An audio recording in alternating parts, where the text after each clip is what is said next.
Partido Popular de recortar as competencias do Pleno ao marxen da lei incorpora novos episodios.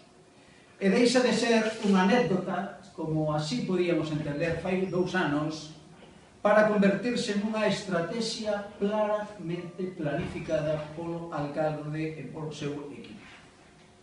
O estamos a ver, por un lado, no procedimento da aprobación dos orzamentos municipais do ano 2018, e o estamos a ver tamén na tramitación do novo PSOE. Ambos os dous casos de plena actualidade dos que estamos a ter noticias nos últimos días e concretamente nesta semana. No tocante aos orzamentos do ano 2018, o denunciamos este luns, o luns pasado.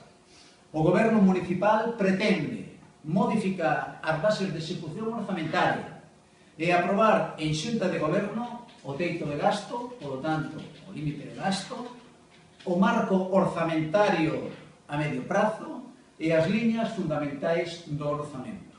É dicir, cando é o Pleno, o órgano que no Concello de Ourense e en todos os concellos deste país ten a competencia, as competencias para aprobar os orzamentos municipais, o Goberno o que quere é imporlle o que teñen que facer, o que ten que facer o Pleno e os seus membros.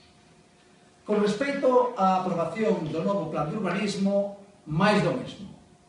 Esta semana atopamos con que o Goberno municipal, co señor Cudeiro á cabeza, pretende que a aprobación provisional do PSOE se faga en Xunta de Goberno.